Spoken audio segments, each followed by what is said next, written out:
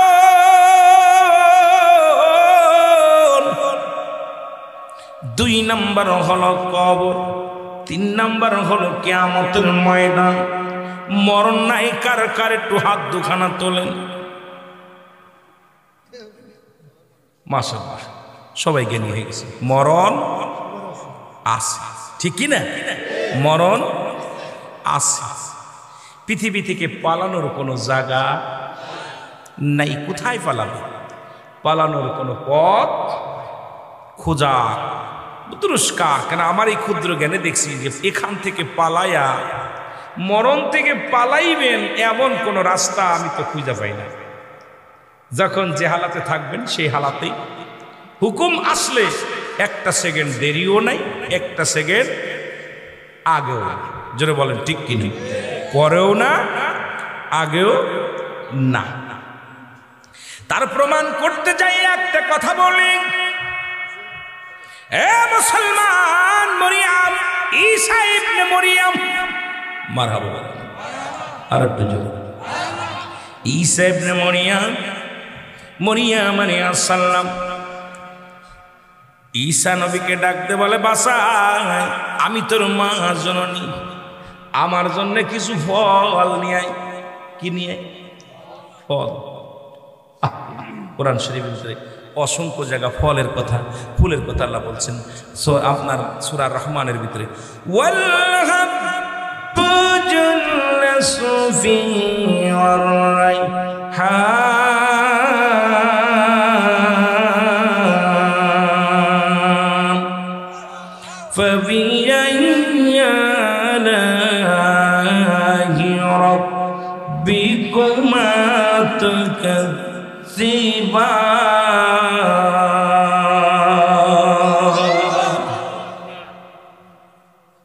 যেহেতু ফলের কথা বললাম, এই জন্য হঠাৎ করে কোরআনের দিকে তাকাইলাম।